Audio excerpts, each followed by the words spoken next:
berges de la Seine, inscrits au patrimoine mondial de l'UNESCO. Donc voilà le contexte de notre mission.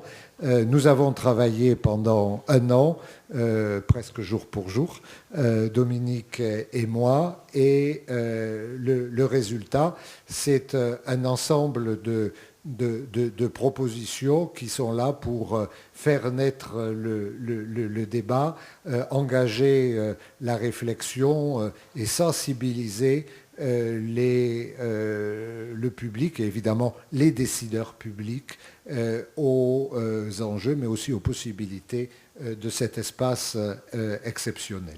Voilà le contexte un peu général. Je conclurai avant que Dominique peut-être entre plus dans le détail de nos propositions pour dire que le dossier et notre projet est actuellement sur la table aussi bien du nouveau président de la République que de la maire de Paris et que, évidemment, ceux-ci auront à dire les décisions qu'ils entendent prendre, compte tenu aussi du fait que la décision désormais acquise de l'attribution des Jeux olympiques de 2024 à Paris constitue sans doute un élément qui peut accélérer la réflexion sur un certain nombre de sujets, puisque nos propositions sont formulées à l'horizon de 2040, mais l'échéance des Jeux olympiques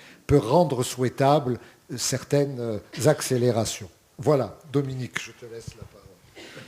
Oui, pour prolonger les propos de Philippe, effectivement, la question que nous a posée François Hollande était une question de peut-on, en fait, intervenir, transformer, réorganiser, redéployer le dispositif institutionnel sur l'île, mais aussi retrouver une perception, une vie, une présence urbaine de cette île. Et donc, nous avons fait un travail qui est, dans un premier temps, qui est un travail un peu, je dirais, de test et d'expérimentation pour mesurer si cette dimension patrimoniale, qui est évidemment extrêmement présente, que tout le monde peut comprendre, voir et entendre même, pouvait avoir des capacités, tout en la protégeant, à se reconfigurer pour justement être réintroduite dans le centre, dans le cœur de Paris, mais qui est aussi le cœur de la métropole. Si vous prenez la métropole, même la région, d'un point de vue géométrique, l'île de la Cité est non seulement le kilomètre zéro de la nation, en fait, au moins du territoire hexagonal, de l'hexagone, mais c'est aussi le centre géométrique, le cœur de la cible, si je puis dire, d'un territoire qui aujourd'hui dépasse Paris lui-même et s'attache effectivement à un ensemble de population d'environ 12 millions d'habitants. Donc il y a là aussi un écho qui n'est pas seulement historique, mais qui est aussi géographique, et c'est un travail que nous avons cherché à développer. Rapidement, on passera des images qui ne sont pas forcément avec un rythme plus ou moins adapté, je dirais, au temps qui nous est donné, mais il y a une première réflexion que nous nous sommes faite, c'est de montrer que cette île, si on peut dire, est handicapée d'une certaine façon, car on ne peut pas la traverser dans sa longueur par rapport à l'île Saint-Louis. Et effectivement, l'île de la Cité, on la traverse le plus vite possible en général. Et si on y reste, c'est pas forcément parce qu'on souhaitait ici s'y arrêter. Et donc, il y a une espèce de territoire qui n'est pas du tout, comment dirais-je, adapté, tout au moins, à accueillir une vie. Et donc des usages et des perceptions aussi parisiennes, c'est-à-dire s'arrêter, voir, regarder la ville, entrer, sortir, etc.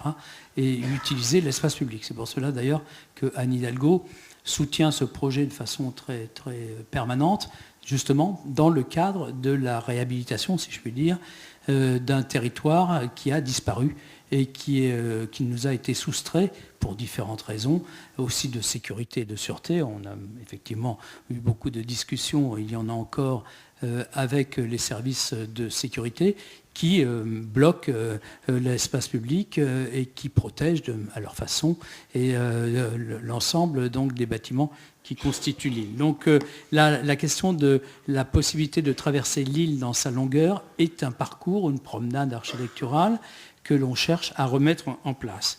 Également la notion de territoire, avec cette carte un peu naïve, un peu genre conquistador, qui a été dessinée suivant on découvre l'Amérique. Eh bien, c'est une espèce de redécouverte d'un territoire qui est une île qui, encore une fois, dont on a une perception relativement faible, en particulier lorsqu'on est sur l'île, par rapport à la Seine. Une Seine qui était très très active encore il n'y a pas si longtemps. Cette image nous a beaucoup intéressés.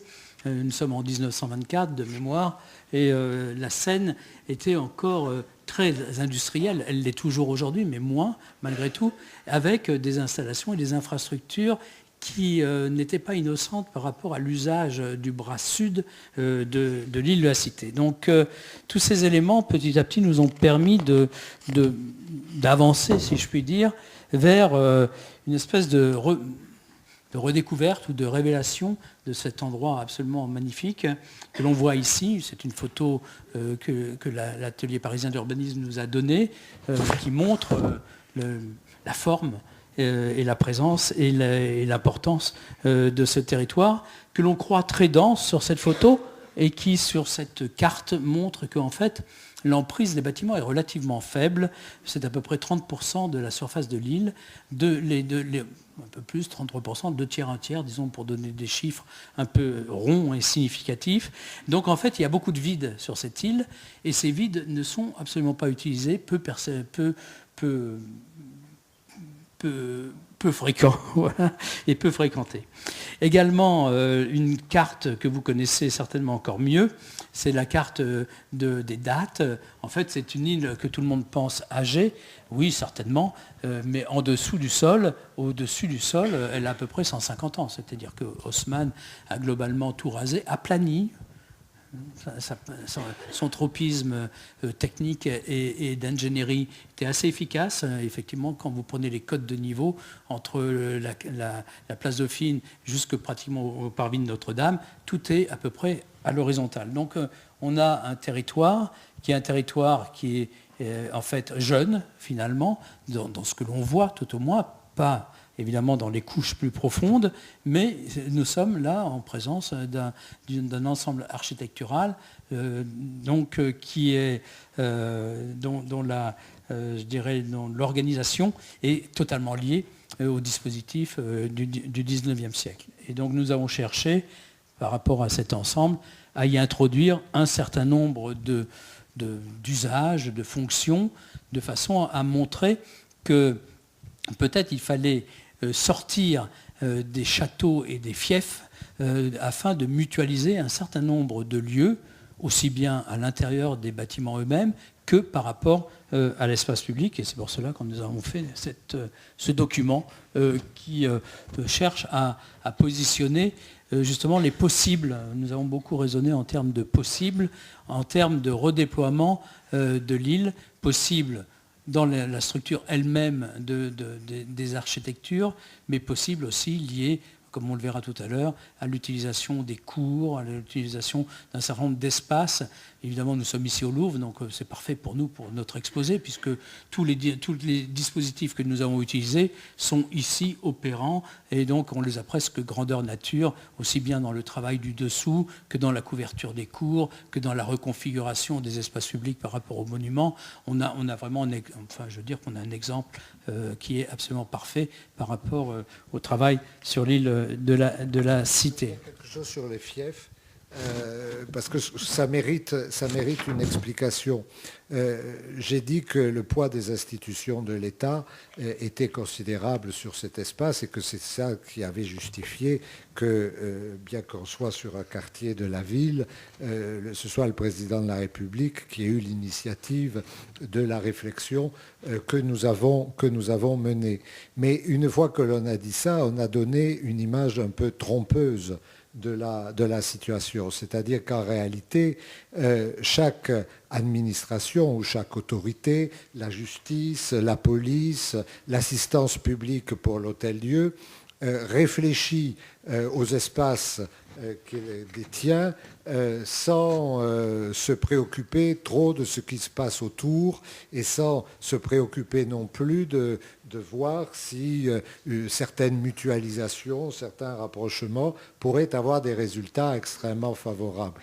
Et donc, notre première recommandation, c'est qu'on globalise l'approche de l'île pour essayer de vraiment, indépendamment des appropriations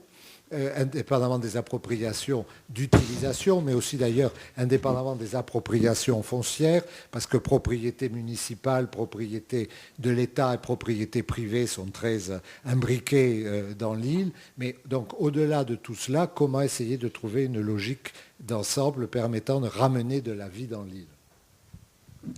Et donc nous avons, comment dirais-je, mis à l'épreuve 2-3 stratégies, dont une qui consiste à chercher à mettre en évidence, en valeur, le dessous de l'île.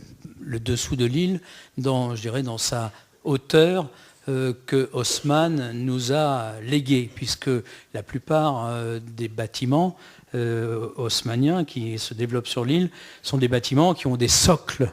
Et ces socles sont plus ou moins utilisés, mais par contre, ils sont connectés, reliés à différents espaces. Nous avons cherché à établir quelques cartes qui sont assez modestes, qui sont relativement incomplètes. On pense qu'il y a beaucoup plus de lieux, si je puis dire, qui se développent dans cette épaisseur du sol. Et ces lieux nous intéressent beaucoup. Il y a des galeries qui ont été murées, qui permettaient d'aller du métro jusque dans la cour de la préfecture de police, jusque dans la cour du palais de justice, même jusque dans le tribunal de commerce, entre autres. Il y a d'autres espaces comme ceux-ci qui nous intéressent beaucoup, car ce sont des espaces qui sont en train de muter, qui sont de grande importance, puisque ce sont les 3 parkings qui sont installés sur l'île, parkings souterrains, et qui représentent plusieurs dizaines de milliers de mètres carrés, et surtout des mètres carrés qui sont extrêmement bien situés, puisque l'un se trouve sous le parvis de Notre-Dame, l'autre devant le palais de justice, et l'autre de l'autre côté du palais de justice, au pied, si je puis dire, de la place Dauphine. Donc ces lieux qui sont des lieux que l'on cherche à réintégrer dans l'usage des différentes institutions, mais aussi dans un prolongement de l'espace public, afin soit d'accueillir de façon un peu plus digne l'ensemble des visiteurs qui viennent par millions chaque année sur le parvis de Notre-Dame, ou bien d'offrir des lieux aussi de mutualisation, d'accueil des citoyens en liaison avec les transports publics, puisque nous avons la station de métro Cité en contact pratiquement de ce parking qui se trouve sur ce que nous avons appelé la place de Lutèce, qui est cet espace que l'on cherche à développer au cœur de l'île, ou bien récupérer les 30 000 ou 28 000 mètres carrés du parking qui se développe côté Arlet, c'est-à-dire au pied du palais de justice, sous cette esplanade de bitume que vous connaissez et qui en fait recouvre ce parking. Donc il y a là des richesses que l'on a cherché à mettre, d'une part, à réutiliser, mais aussi à mettre en évidence afin que petit à petit cette île soit recomposée, ou tout au moins puisse s'articuler par rapport à un dessous qui lui aussi a des vertus non seulement fonctionnelles, mais en termes de durabilité. C'est également un lieu qui permet de développer un certain nombre d'équipements et d'organisations qui offrent au patrimoine une durabilité, c'est-à-dire comment inscrire le patrimoine dans le temps, avec effectivement une ville qui cherche à diminuer l'empreinte carbone, à travailler sur la notion d'énergie positive, etc.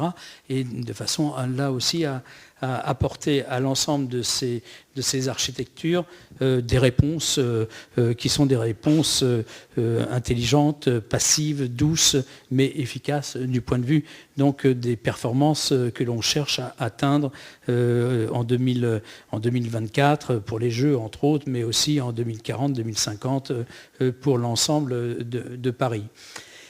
Un mot, Philippe prolongera sur cette notion d'espace public. Vous avez ici une vue de la rue de Constantine. Nous sommes assez tard dans le temps, malgré tout. C'est pour ça que je parlais tout à l'heure d'une île jeune, tout au moins en termes de perception. Et la rue de Constantine, en fait, a complètement disparu.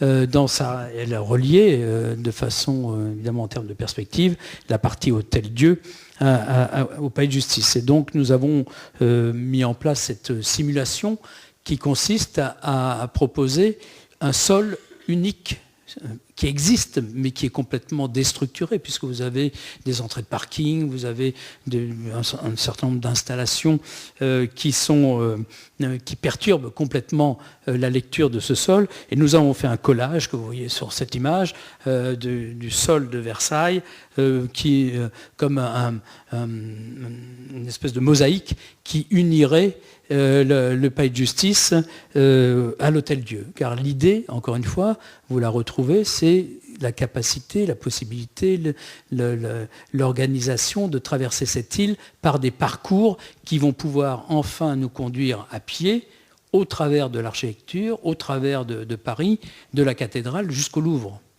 ou réciproquement. Donc c'est un chemin qui aujourd'hui ne se pratique pas ou peu, ou extrêmement peu. Et donc il y a là un enjeu qui est de toute beauté et qui permet quand même de vivre un Paris tout à fait exceptionnel qui nous est actuellement soustrait. Voilà.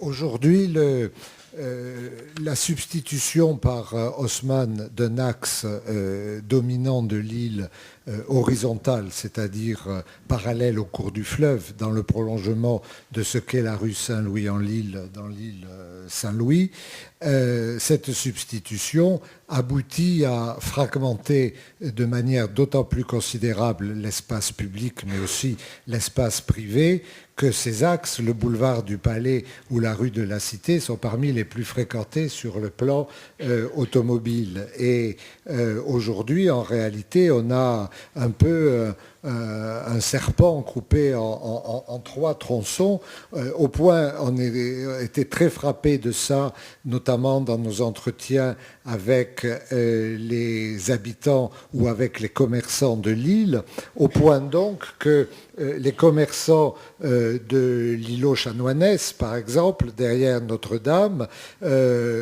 considèrent qu'ils ont très peu d'intérêt en commun avec ceux de la Pointe, de la place Dauphine, du Vert-Galant, et également les habitants n'ont pas du tout le sentiment d'appartenance à un espace commun. Et c'est très paradoxal parce que normalement, dans l'espace clos que constitue une île, il y a un sentiment d'appartenance commune qui est extrêmement fort, enfin, que ce soit les îles côtières ou les îles urbaines, voilà.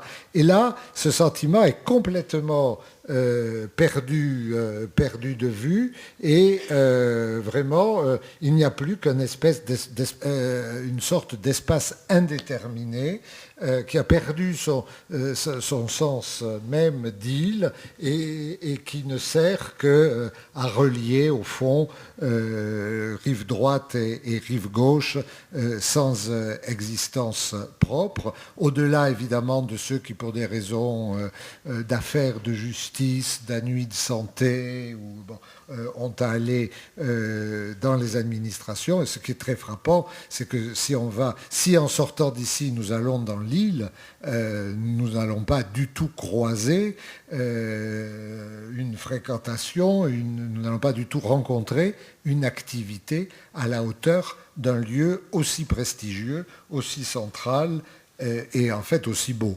disons-le en un mot. Quelques illustrations du rapport, disons, de la mission, où l'on montre l'importance de ce que j'évoquais entre autres tout à l'heure sur les parkings. Vous voyez ici l'emprise du parking qui se trouve côté Place Dauphine. Il va pratiquement de scène en scène avec un ensemble en hélice très profond. Ce sont des infrastructures que l'on connaît peu, qui sont là et sur lesquelles, évidemment, l'intervention serait souhaitable, car ça permettrait d'imaginer une autre configuration d'accès vers le palais, dans l'épaisseur du palais, comme on peut le voir ici, dans ces coupes, où finalement ces salles, qui sont de très belles salles d'ailleurs, se trouvent légèrement en contrebas de l'espace public et en fait, leur accès serait relativement aisé dans ce travail d'espace public en pente douce qui pourrait les rejoindre. Donc on cherche à montrer non pas des projets aboutis, car les études n'ont pas ce degré de précision, mais on cherche plutôt à montrer que cette entrée côté Harlay, qui a souvent été proposée, rêvée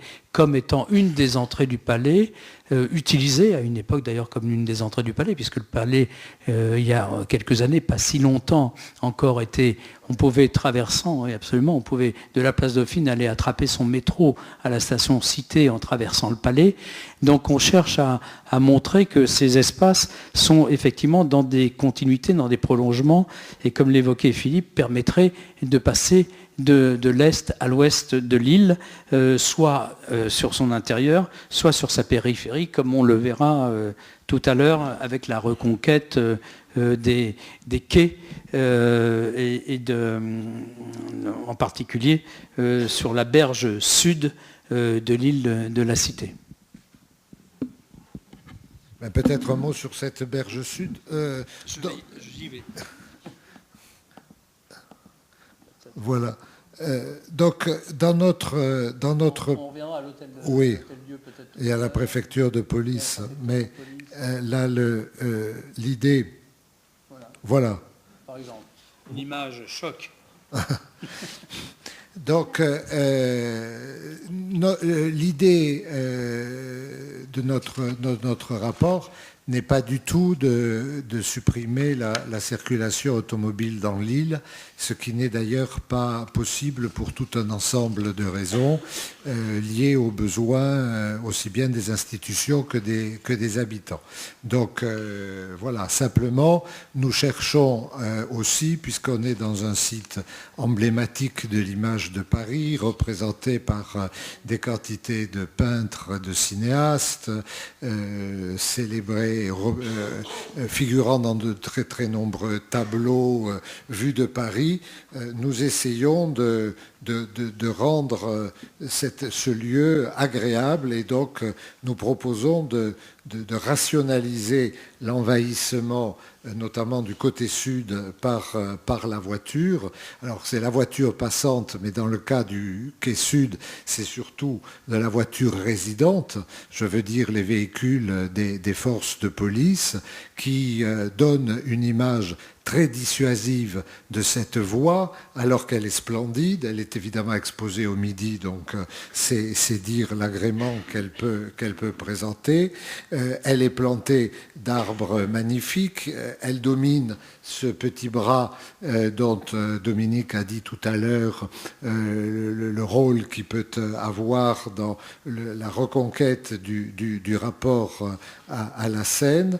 Et donc notre idée est de domestiquer les flux de circulation nord-sud, de réserver le côté nord à la circulation automobile et d'organiser une belle promenade plantée sur le quai sud qui va justement du chevet de Notre-Dame jusqu'au Pont-Neuf, et du Pont-Neuf, on est évidemment d'un saut à la colonnade du Louvre. Pardon. Donc, cette stratégie est une stratégie aussi qui parle d'économie. C'est-à-dire que cet espace public, en fait, nous est donné. On ne cherche pas à intervenir d'un point de vue, je dirais, de construction ou de transformation de cet espace public. On cherche à le rendre paisible, à le rendre accessible et à le rendre praticable. C'est aussi une des données que nous avons poursuivies dans le travail que nous avons développé, c'est-à-dire utiliser ce qui est déjà là pour mieux l'utiliser, bien sûr. Là, on pense à l'architecture et aux architectures elles-mêmes, mais aussi utiliser des espaces qui sont dans une situation pas forcément d'abandon, mais plutôt de qualification d'une certaine façon incohérente ou inadaptée à la qualité du lieu. Et effectivement, le fait d'installer un immense parking de fourgons de police crée une perception très très désagréable, mais aussi extrêmement réduite du point de vue du lien entre la cathédrale et la place Dauphine et le Pont-Neuf en particulier. Cet espace que nous ne connaissons plus, c'est sensiblement des lieux qui vont jusqu'à 40 mètres de largeur. Ce sont des espaces ouverts, enfin généreux si je puis dire. On ne sommes pas comme sur la partie nord de l'île, qui reste plutôt réservé à la desserte des différentes institutions par la voiture, etc., mais qui est aussi, si je puis dire, en proportion beaucoup plus étroite. C'est sensiblement la moitié en termes de largeur, et également exposé au nord, donc un sentiment évidemment plus inconfortable. La très belle vue que l'on a de l'île de la Cité, c'est lorsqu'on se trouve sur l'autre rive et que l'on a effectivement la façade nord avec tout le travail architectonique que vous connaissez. Et donc, alors que lorsqu'on se promène au nord, la promenade est moins confortable, moins agréable que ce que l'on peut offrir au sud, et aussi parce que la Seine est plus large sur cette partie-là que sur le bras sud, ce qui permet d'imaginer aussi un réinvestissement, là aussi, comme on peut peut-être le voir dans les images, par les bateaux à partir de... Voilà, c'est une image peut-être là aussi très festive, mais qui montre qu'il y a en fait une des potentialités, des possibilités de faire revivre ces espaces. Alors vous voyez que, par exemple, pardon, excusez-moi, là... Oui, non, pas du tout. Pas du tout, mais je voudrais juste que vous regardiez voilà la situation aujourd'hui. Pour ceux qui ne connaissent pas cet endroit, je ne vous invite pas forcément à y aller parce que ce n'est pas l'endroit le plus charmant de la capitale. Mais par contre, c'est un endroit qui est parfaitement constitué. Vous avez absolument tout. La promenade, tout le travail architectural, les bouquinistes au-dessus. Et donc, évidemment, le fait de pouvoir réinvestir ce lieu avec des activités donne une autre nature en termes de qualité et de traitement le long de la Seine. Donc ce que l'on cherche, c'est, encore une fois, c'est ne rien laisser à l'abandon, à requalifier, à redonner un statut à l'ensemble de l'espace public et à utiliser en fait la morphologie qui existe à moindre frais, puisque ce que vous voyez sur ces images, c'est quelque chose qui ne coûte pas, je dirais même que ça rapporte. Alors, évidemment, La problématique a été bien esquissée par Dominique à partir du moment où les institutions qui restent présentes et qui doivent rester présentes, notre objectif n'est pas du tout de les chasser de l'île parce qu'elles sont constitutives de son identité particulière et de son rôle symbolique. Mais à partir du moment où les institutions ont des besoins de développement, d'expansion pour de nouvelles activités, c'est le cas à la préfecture de police, c'est le cas aussi à l'assistance publique, même si ce n'est pas de l'activité hospitalière proprement dite. Mais c'est aussi le cas à la cathédrale, par exemple, qui a cruellement besoin, pour ses 15 millions de visiteurs annuels, 12 à 15 millions de visiteurs annuels, de services, de vestiaires, de toilettes, d'installations d'accueil, d'installations de contrôle des bagages, enfin, etc. Bon, bref, donc les institutions ont des besoins, et puis si on veut ramener de la vie, il faut éviter que, comme c'est le cas aujourd'hui, l'habitation soit chassée par les véhicules de police, en quelque sorte, et faire en sorte que de nouveaux habitants viennent s'installer dans la ville et qu'ils amènent aussi les services, les commerces de proximité, etc., qui ont, à de très très rares exceptions, quasiment tous disparu aujourd'hui. Donc, puisqu'on ne construit pas, puisqu'on ne chasse personne, puisqu'au contraire on est prêt, on souhaite augmenter les activités, augmenter l'occupation, il faut trouver de la place. Et c'est évidemment à la fois l'exploitation du sous-sol et la couverture des cours, de certaines cours, qui le permet. Quelques mots peut-être sur cette, qui est presque un peu notre dernière image d'une certaine façon. On pourra revenir éventuellement sur d'autres avec les questions. Vous avez ici une vision de l'île de la Cité 2040, une vision Google. Voilà, si vous faites Google 2040, voilà à peu près la perception que vous auriez de l'île. Donc vous avez l'ensemble des cours qui pourraient être couvertes. Vous avez aussi la présence et la mise en évidence de ces passages, de ces promenades et des simulations qui ont fait l'objet de démonstrations, c'est-à-dire comment mettre en œuvre ces différents éléments qui sont des architectures de métal et de verre pour l'essentiel, même pour pratiquement toutes.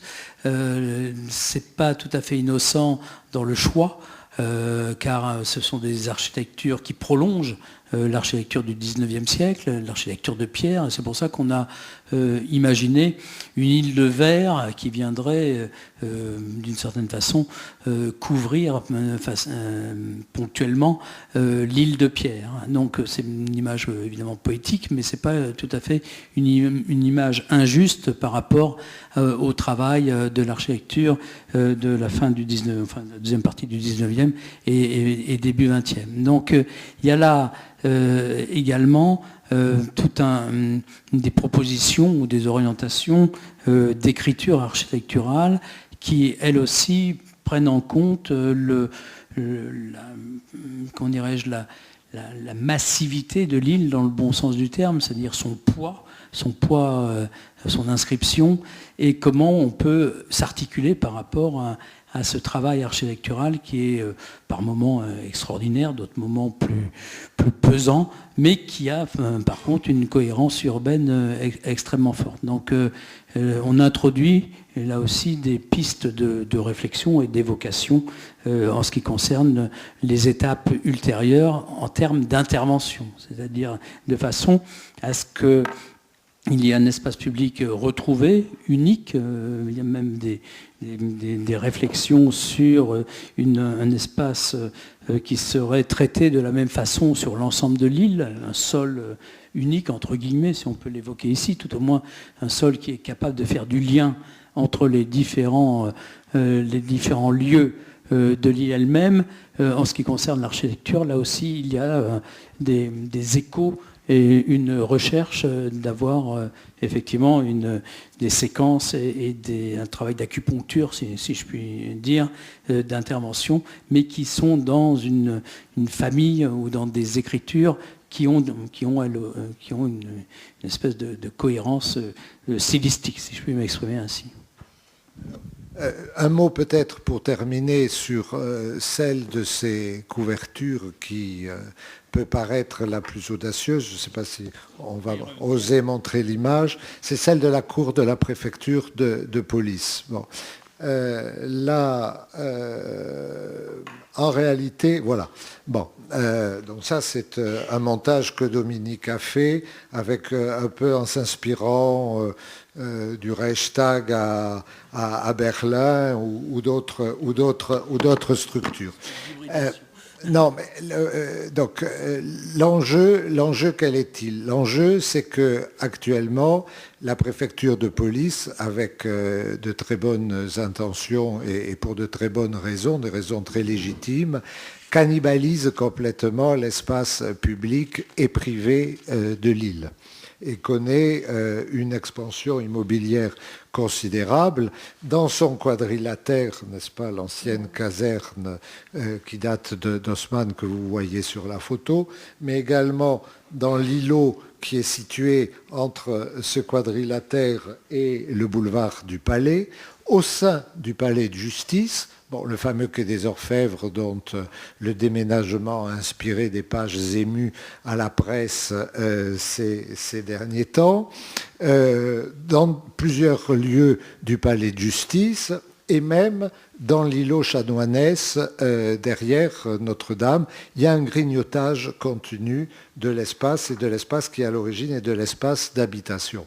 Et sauf à vouloir transformer l'île progressivement en grand camp retranché de la police, ce qui peut être un choix, mais qu'il faut faire à ce moment-là de façon délibérée, il faut essayer d'inviter la préfecture de police à chercher dans ses emprises les plus fondamentales les espaces qui lui manquent pour lui éviter de déborder. Et c'est donc la proposition de couvrir la cour qui s'appelle cour du 19 août 1944 et donc d'y construire un certain nombre de locaux qui pourraient restreindre les besoins de la préfecture dans le reste de l'île. Alors évidemment, c'est une proposition un peu marquante, mais enfin, en même temps, elle donne une visibilité et peut-être une élévation à un bâtiment qui est une ancienne caserne et qui gagnerait à cette adjonction. Voilà. Peut-être on peut répondre aux questions, s'il y en a quelques-unes. Enfin, on n'a pas pu parler de tout dans un temps si limité, mais...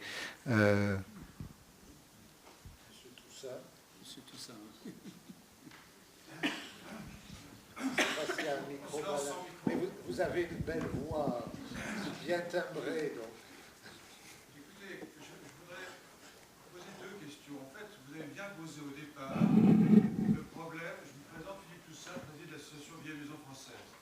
Vous avez donc bien posé le problème de l'axe est-ouest qui est coupé en rondelles de saucisson par toute une série d'obstacles. Mais je n'ai pas bien compris votre réponse à cette situation, qui me semble une situation quasi désespérée, compte tenu de l'agression, en quelque sorte, qu'a faite Haussmann sur ce site. Et alors, je décline ma question. Premièrement, je n'ai pas saisi quel était l'avenir de l'Hôtel-Dieu. Un des problèmes qui se pose, c'est l'extrême distance entre les deux zones d'habitation qui fait, comme vous l'avez justement dit, qu'elles n'ont plus aucun lien entre elles. Mais l'Hôtel-Dieu lui-même, je n'ai pas compris quelle était sa vocation future. On veut réduire le nombre de lits hospitaliers, on a réduit le nombre de spécialités qui sont déployées. Finalement, cet îlot-là, qui est considérable, si vous prenez bien vos plans, pourquoi ne pas le rendre à l'habitation? Vous Donc ça, c'est ma première question. De toute façon, vous n'avez rien dit sur cette partie, donc j'aimerais avoir un peu vos idées là-dessus. La seconde question, toujours dans la même problématique, c'est que je n'ai strictement rien compris à l'axe que vous créez. Donc j'ai compris qu'il devait avoir les pavés de Versailles, mais en dehors de ça, j'ai rien compris. Comment, si c'était sous-sol ou pas sous-sol, finalement, je suis promeneur. Ce que j'ai bien compris, c'est que les quais sud seront bien plus sympas, je suis complètement d'accord, mais pour le surplus, j'ai rien compris du tout. Non, mais on est effectivement passé un peu vite sur l'axe central et sur la place que nous appelons de Lutèce, qui est une place existante. Nous sommes partis du constat que les architectes, à la fois du Palais et de l'Hôtel-Dieu, ont voulu tracer une sorte de place centrale, d'agora centrale, mais qu'aujourd'hui, et c'est d'ailleurs tellement vrai que vous remarquerez qu'à l'Hôtel-Dieu, alors que les dents du peigne sont normalement parfaitement orthogonales par rapport à l'axe central, les deux dents qui sont dans l'axe de la rue, de la place, sont précisément légèrement obliques pour être à l'alignement avec les bords de la place et avec la cour du Mai du palais de justice. Voilà. Alors, cet espace, bon, on a un peu comparé entre nous à la place Saint-Marc à Venise. Cet espace, aujourd'hui, il est existant, mais il est tronçonné. C'est-à-dire que d'abord, en reprenant dans le sens de la photo, la cour de l'Hôtel-Dieu est fermée, verrouillée, il y a des constructions adjacentes, il y a un dénivelé, etc. Donc, si vous voulez, on ne peut pas entrer dans cette sorte de jardin à la française qui est dessiné sur la vue. Bon, ensuite, vous avez la rue, avec donc un flot de circulation extrêmement important. Puis vous avez la place jusqu'au boulevard du Palais. Au boulevard du Palais, circulation automobile extrêmement dense. Et enfin, la cour du Mai du Palais de justice est inaccessible parce que, évidemment, comme elle est dans l'emprise du Palais, on ne peut pas y accéder si on n'accède pas au Palais lui-même. Et donc, notre souhait, c'est de redonner une manifestation à cet axe, de effectivement rendre visible sa cohérence par ce petit, j'allais dire artifice, mais enfin, ce signal qu'est l'unité du sol, unité du sol qui d'ailleurs indiquera aux automobilistes qui passeront sur les deux axes, qui traversent un espace d'une nature particulière et que c'est peut-être pas la peine d'accélérer à ce moment-là, mais plutôt essayer de ralentir. Et évidemment, la perception de cette place doit s'accompagner d'une réflexion sur la traversée et de l'Hôtel-Dieu et du palais de justice pour permettre d'avoir, indépendamment de la promenade sud, un véritable trajet de Notre-Dame jusqu'au palais de justice et les galeries souterraines dont a parlé Dominique, qui existent aussi bien dans le cas du palais de justice que dans le cas de l'Hôtel-Dieu, permettent cela sans du tout nuire aux activités qui peuvent avoir lieu dans l'un ou de l'autre des palais. Vous n'avez pas répondu sur l'Hôtel-Dieu. Peut-être un mot sur l'Hôtel-Dieu, pour vous donner un point d'actualité. Ce qui se développe sur l'Hôtel-Dieu, dans toutes les gazettes, c'est déjà décrit, c'est-à-dire qu'il y a un repositionnement de la partie hospitalière, sensiblement ici, sur la partie nord de l'Hôtel-Dieu. Il y a une réflexion en cours sur la partie sud de l'Hôtel-Dieu, c'est-à-dire toute la partie qui va s'ouvrir sur la place, sur le parvis de Notre-Dame, pour y développer un certain nombre de fonctions et d'usages qui seront plus en relation avec les visiteurs de la cathédrale, avec d'autres activités d'enseignement ou des services. Ceci est actuellement à l'étude. Toujours est-il...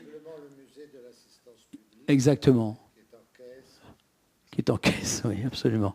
Donc, il y a un travail de programmation qui a lieu actuellement sur cette partie-là. Nous, ce qui nous intéresse, c'est le squelette urbain. C'est-à-dire ensuite, on peut débattre des différentes fonctions qui vont venir s'accrocher, un petit peu comme des muscles, sur la structure des os. Nous, les os qui nous intéressent, c'est cette croix. Donc cette croix, elle est tout à fait efficace, elle est même assez géniale, parce que en fait, dans cette direction, vous avez un prolongement à niveau de ce que l'on a appelé effectivement le côté place de Lutèce, appelons, disons, le côté ouest de l'Hôtel-Dieu vers le côté est. Vous savez, comme moi, que l'Hôtel-Dieu, avec sa cour centrale, se développe suivant 3 plateformes. Cette plateforme ici est de plein pied avec le parvis de Notre-Dame. Vous avez une volée d'escalier avec un petit péristyle. Vous avez une autre plateforme ici qui se trouve donc au-dessus de cet espace et au-dessus de celui-là, qui vous permet d'aller vers la chapelle. De part et d'autre, il y a des endroits très intéressants qui sont des espèces de cours anglaises à colonnade qui se développent le long et qui permettent effectivement de passer comme ceci et de rejoindre, par exemple, le parvis, ou de passer comme cela de l'autre côté et de rejoindre l'autre partie, la rue d'Arcole. Donc on a là un très bel endroit, évidemment, qui se prolonge par un autre ressaut, si je peux m'exprimer ainsi, avec un escalier plus monumental, la chapelle et donc une autre plateforme. Donc ce jeu d'étagement est quelque chose qui est constitutif, si vous voulez, évidemment de la substance patrimoniale de l'Hôtel-Dieu, mais de son organisation complète.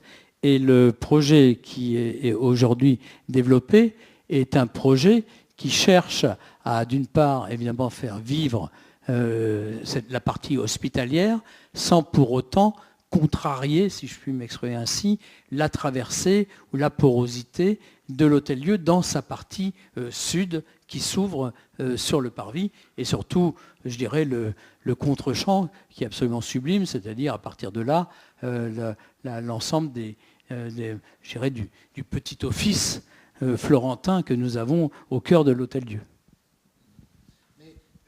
L'exemple de l'Hôtel-Dieu est aussi bien révélateur des inconvénients d'une approche trop compartimentée des espaces publics dans l'île. Je donne un exemple qui est extrêmement concret, ras des pâquerettes, mais l'implantation parisienne de l'école de la magistrature, vous le savez, est rue Chanoinesse, donc dans le dos de la photo. Et cette implantation est aujourd'hui trop étroite par rapport aux besoins de l'école en formation initiale, en formation continue, et notamment elle n'offre pas assez d'amphithéâtre. Et pour répondre à ce besoin particulier d'amphithéâtre, certains esprits ont dit bien il faut transporter l'école de la magistrature dans le palais de justice, parce qu'au fond, comme la cour d'appel qui restera seule avec la cour de cassation après le départ du tribunal de grande instance aura besoin de moins de salles d'audience, on transformera des salles d'audience en amphithéâtre et nos étudiants seront bien pour travailler. Bon, très bien, sauf que du fait du redéploiement, de la réorganisation de la médecine universitaire, il y a belle lurette que les amphithéâtres qui existent à l'Hôtel-Dieu, qui sont précisément autour de la chapelle dans cette zone, ne servent à rien. Et personne ne s'est jamais dit qu'au fond, peut-être que l'école de la magistrature, qui est la rue derrière, pourrait, plutôt que d'aller essayer de transformer des salles d'audience en amphithéâtre dans le palais de justice, pourrait utiliser ces amphithéâtres-là, et ça resterait des amphithéâtres. Voilà. C'est exactement lorsque une illustration des féodalités que mentionnait, pour les dénoncer, Dominique dans son propos liminaire.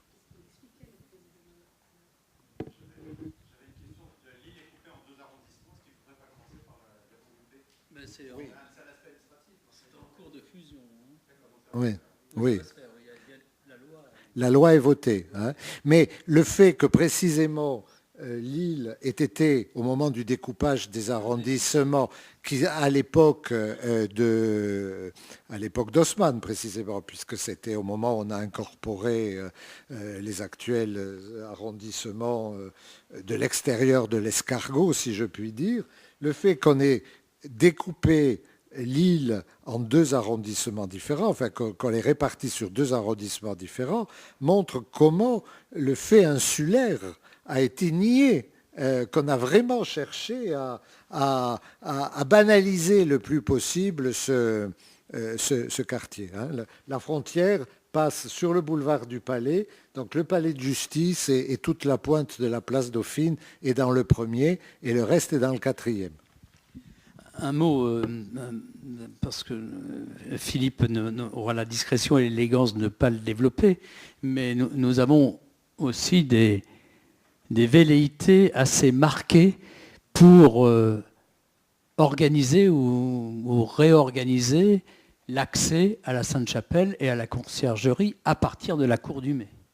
C'est-à-dire que le travail que l'on imagine sur cette cour de l'Hôtel-Dieu a une forme de symétrique, si je puis m'exprimer ainsi, en termes d'accès par le public dans un lieu patrimonial qui se développe avec des monuments nationaux, Sainte-Chapelle et Conciergerie, autour de ce grand escalier, et l'on peut passer, il y a des études qui ont été faites et qui permettent de faire la démonstration que cet ensemble est un ensemble qui pourrait avoir une autonomie réelle, efficace, si je puis m'exprimer ainsi, et dont tout le monde pourrait profiter. Donc cet espace que vous voyez ici, ce n'est pas simplement un pavage sympathique, c'est aussi la conclusion vers des lieux qui sont des lieux tout à fait extraordinaires, avec l'accès à des monuments exceptionnels.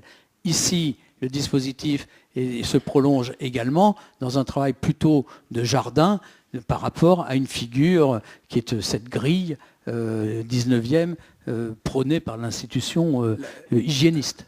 La réunion de la Conciergerie et de la Sainte-Chapelle permettrait de mieux expliquer qu'on ne peut le faire aujourd'hui au public, ce qu'a été le Palais de la Cité, donc résidence royale avant d'être maison de justice, et d'autre part créerait une sorte d'enclave culturelle directement au contact de ce qu'on peut imaginer être le gros lieu de grosse fréquentation de Lille, donc cette place centrale, tandis que tous les usages professionnels du palais, donc les magistrats, les avocats, les agents, les plaignants, etc., entreraient par l'accès qu'on propose de créer rue de Harlay en recyclant le parking, donc de l'autre côté, ce qui permettrait d'ailleurs d'éviter ce qui se passe aujourd'hui, c'est que les personnes convoquées à l'audience et les touristes venus de l'autre bout du monde visiter la Sainte-Chapelle font la queue ensemble, qu'une fois qu'ils ont franchi les contrôles, ou presque ensemble, qu'une fois qu'ils ont franchi les contrôles, les touristes peuvent circuler partout dans le palais de justice, ou presque partout, et que dans les cabinets d'instruction, on retrouve des Japonais en short et en tongs, complètement égarés, qui cherchent la Sainte-Chapelle, etc. Donc, c'est ce côté de distinction des usages entre usages culturels et usages juridictionnels est très bien reçu, je dois le dire, par les magistrats, par les juridictions, par le ministère de la Justice lui-même, et j'espère que grâce à cela, nous pourrons le réaliser, sinon d'ici la fin de la décennie, ça va être un peu juste maintenant, mais enfin en tout cas dès le début de la prochaine.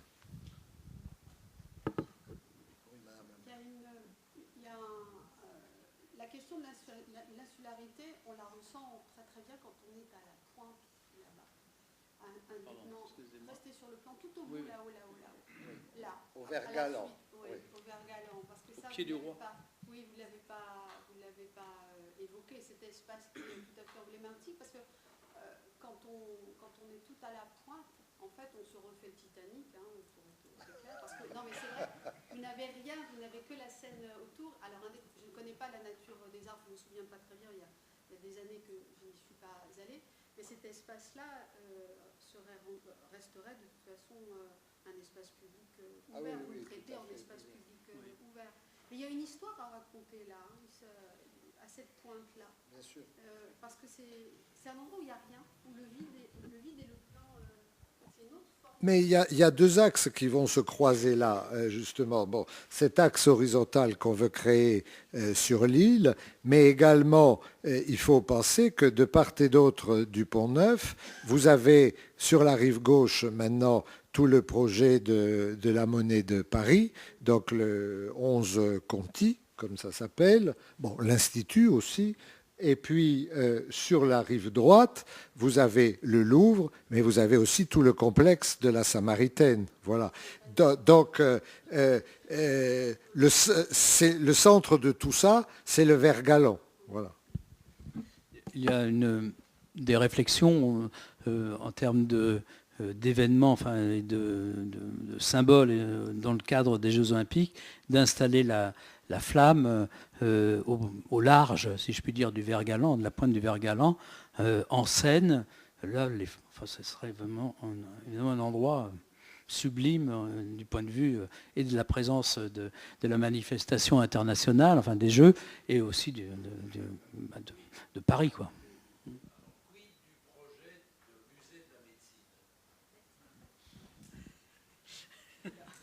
Voilà.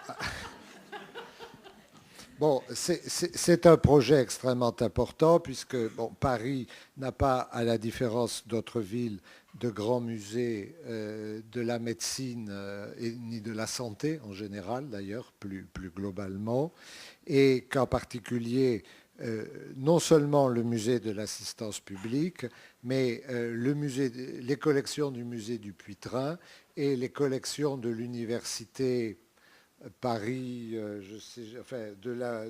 la rue des Saints-Pères, sont en carton, sont en caisse.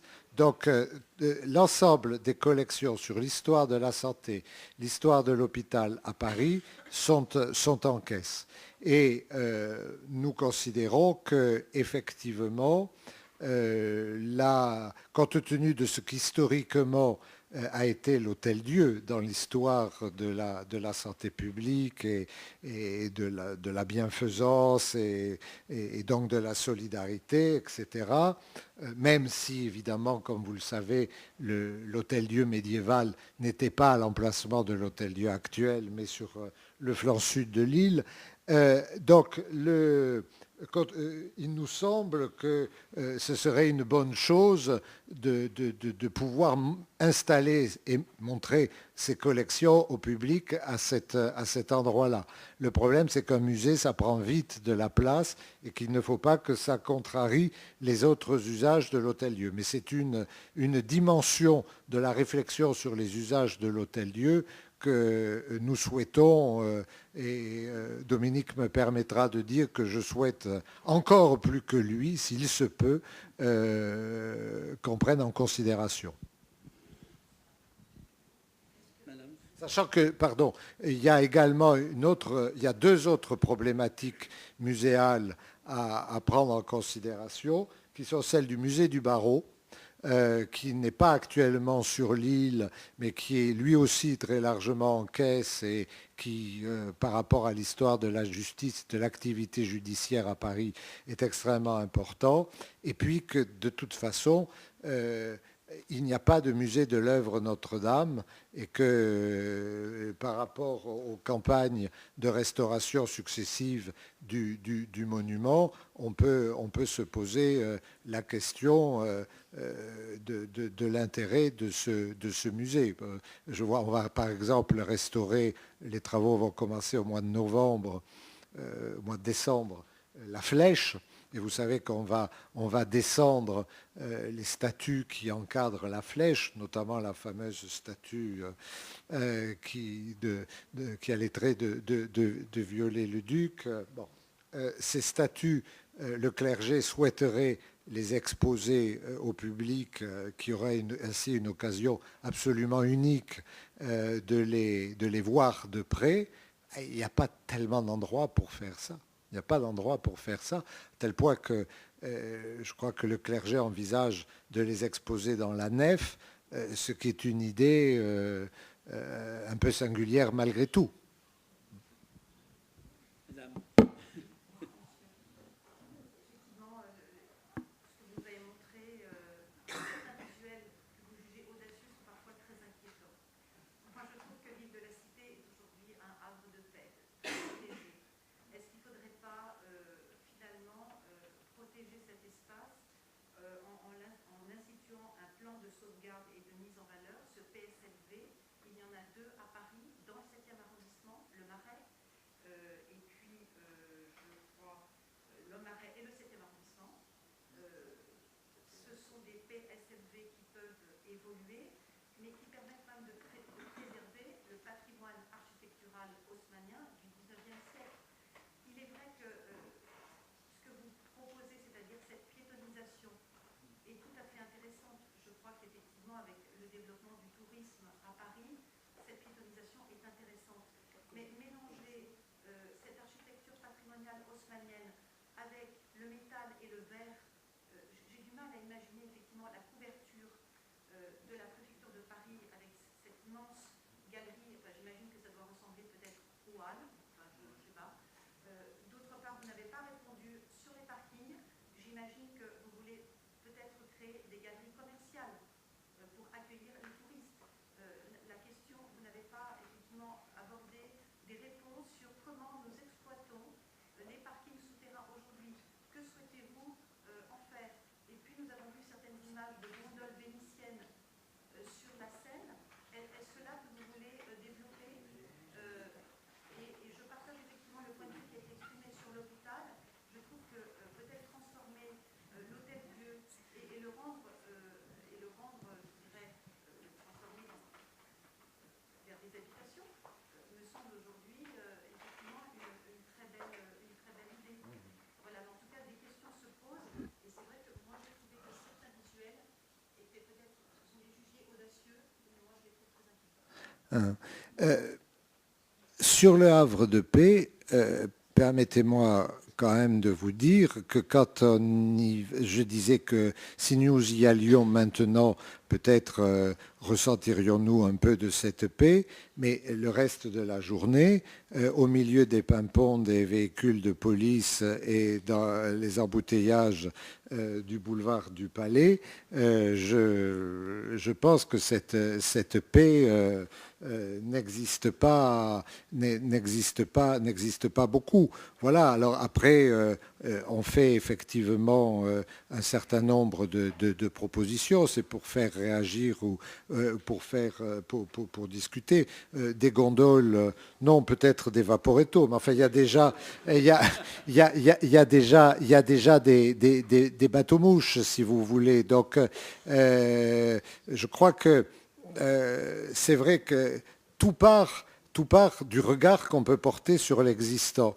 Et je sais très bien que, notamment parmi les habitants de l'île, dont vous êtes peut-être, madame, certains trouvent que finalement les choses ne vont pas si mal et qu'il n'y a rien à changer. Mais moi, globalement, enfin, nous, notre sentiment, c'est que il y a sans doute des choses à préserver, mais il y a quand même beaucoup d'autres choses à améliorer. Et par exemple, les parkings, vous nous demandez ce que nous voulons en faire, mais il faut savoir qu'aujourd'hui, les sociétés qui les exploitent veulent s'en défaire. C'est parce que ces parkings ne répondent plus à leurs critères d'exploitation, à leurs critères de rentabilité. Ils sont sous-utilisés. La grande vis que vous a montré Dominique sur la coupe, elle n'est pas utilisée au jour d'aujourd'hui. Donc voilà, moi je ne sais pas s'il faut faire des centres commerciaux et s'il faut imaginer d'autres types d'activités de services. Mais voilà, je crois qu'aujourd'hui, si vous voulez,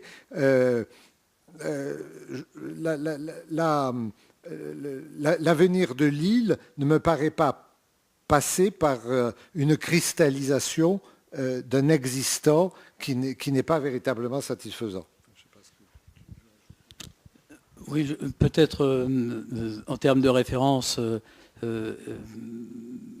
par exemple, on pense plutôt au British Museum. C'est-à-dire que l'idée de couvrir la cour du quadrilatère de la préfecture, c'est une idée aussi d'y bâtir, comme ça l'a été fait au British Museum à Londres, un bâtiment avec cette auréole, si je puis dire, qui se déploie autour. Donc voilà le type de référence. Alors il y a les images effectivement qui cherchent à faire réagir, mais ce n'est pas de la provocation, c'est plutôt dans notre esprit des formes d'évocation. Et c'est pour ça que je parlais tout à l'heure du Louvre. Enfin, les cours ici sont sublimes, quoi. Enfin, la couverture des cours du Louvre, et quand vous regardez bien, vous avez des niveaux en contrebas. Vous comptez les niveaux, vous descendez de 3 niveaux par rapport au niveau du sol. C'est un peu ce genre d'orientation que l'on cherche à poursuivre. Le PSMV que vous évoquez me paraît pas du tout être une procédure qui est adaptée, parce que nous sommes dans une île strictement institutionnelle, majoritairement institutionnelle. Le PSMV, pour le 7e ou pour le Marais, c'est un outil parfait de gestion d'un quartier, avec sa mixité. Où est l'école de l'île de la Cité ? Où sont les écoles de l'île de la Cité ? Donc, si vous voulez, on est dans un objet urbain qui est quand même dans une dimension autoritaire. Et le projet d'Haussmann était quand même assez clairement déclaré de créer une cité administrative, ce qui n'est pas quand même le havre de paix que l'on peut imaginer au cœur de la capitale. Donc c'est ce que on cherche par ces propositions, ces éléments, si vous voulez, qui sont approximatifs, dans le sens où ce n'est pas complet ce que l'on propose.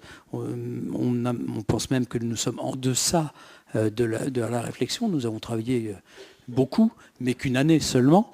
Et donc, par contre, ce dont on est sûr, c'est qu'on peut faire mais beaucoup, beaucoup, beaucoup mieux, beaucoup plus et différemment, et pas du tout dans une dimension commerciale.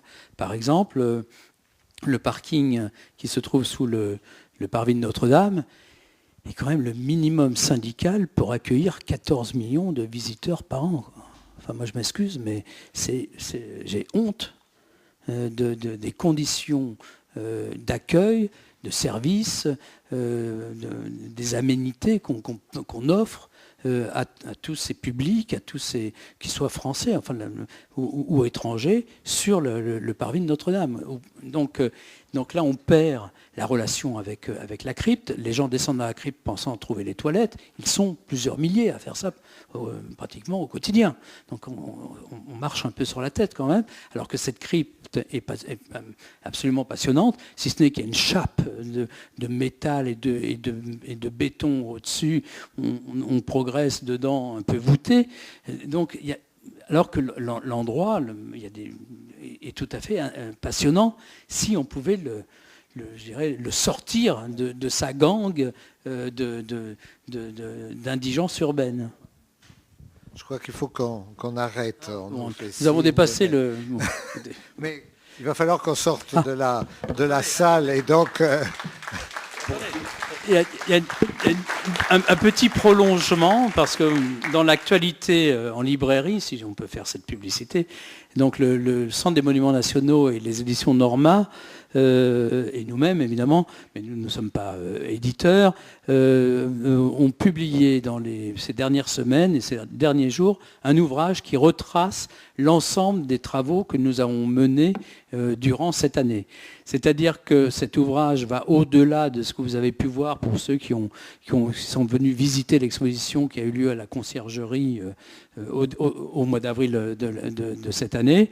Et là, vous avez l'ensemble des réflexions, des visuels, des dessins, etc., que nous avons collectionnés et publiés donc, dans cet ouvrage, et dont nous sommes assez heureux parce que effectivement l'exposition montrait beaucoup, mais pas suffisamment à notre goût. Et donc il y a là la possibilité de prolonger ce travail de recherche et aussi de le projeter. Cet ouvrage est bilingue, au-delà de Paris, car en fait l'île de la Cité est certainement un échantillon, si je puis m'exprimer ainsi, parfait au regard de l'UNESCO dans le cadre du patrimoine mondial sur la vie, et ça c'est une autre conférence. Nous vous invitons donc à la poursuivre dans d'autres lieux. Bonsoir.